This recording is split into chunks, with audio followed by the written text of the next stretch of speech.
তো আপনি যদি বিটকয়েন মাইনিং করতে চান, সবার প্রথমে আপনাকে বিটহারভেস্টে অ্যাকাউন্ট করতে হবে, তারপর সেখান থেকে মাইনিং ডিভাইস কিনতে হবে।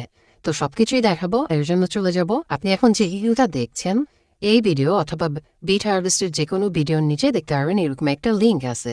এই যে লিঙ্কটা দেখতে পাচ্ছেন, এই যে এরকম একটা লিঙ্ক আছে, ফ্রি রেজিস্ট্রেশন করুন। এখানে ক্লিক করবেন, তারপরে ফ্রি রেজিস্ট্রেশন করেন, এখানে ক্লিক করবেন। এখন আপনাদের সামনে একটা ইন্টারফেস চলে আসবে।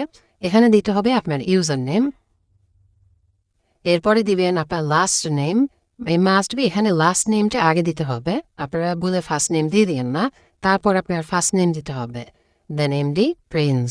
আমি এখানে এমডি প্রিন্স দিয়ে লাস্ট নেমে হোসেন দিলাম। এরপর এখান থেকে আমাদের কান্ট্রি সিলেক্ট করতে হবে, এখানে আমরা বাংলাদেশ লিখলে পেয়ে যাব। তারপর এখানে আমাদের মোবাইল নাম্বার দিতে হবে, কিন্তু তার আগে বাম পাশ দিয়ে বাংলাদেশ সিলেক্ট করে নিতে হবে। তারপর আমাদের মোবাইল নাম্বারটি এখানে বসিয়ে দিব। এরপর এই যে রেফারেল ইউজার নেম, এখানে যেটা থাকবে এটাই রাখবেন, এখানে চেঞ্জ করার কিছু নেই, এটা চেঞ্জ হবে না।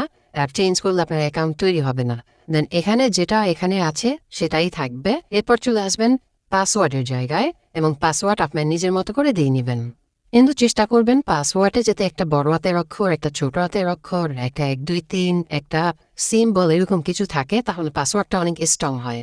এরপরে আপনার এখানে ইমেল অ্যাড্রেসটা দিবেন। ইমেল অ্যাড্রেসটা বসানোর পর সেন্ড ওটিপিতে ক্লিক করবেন, তাহলে আপনার ইমেলে একটা কোড যাবে, সেই কোডটা এখানে দিতে হবে।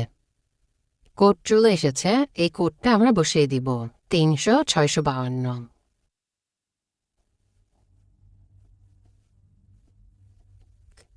ওটা বসানোর পর আমরা রেজিস্টারে ক্লিক করব। দেন আমাদের অ্যাকাউন্ট কমপ্লিট। এখন আমাদের এখান থেকে লগ ইন করতে হবে, লগ ইন নাও ক্লিক করব।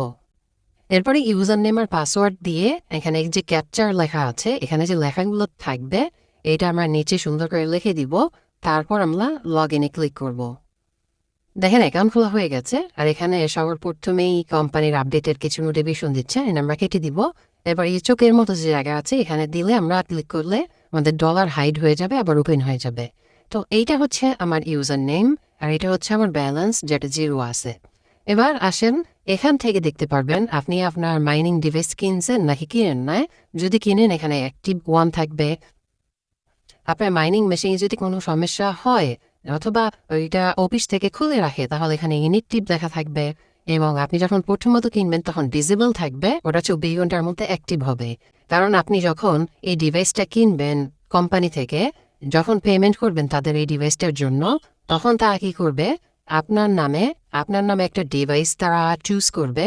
যে চুজ করার পর ওই ডিভাইসটা সার্ভারে সেট করবে, আর সার্ভার সেট করার পর আপনি এখান থেকে সকল ডিটেলস দিতে পারবেন।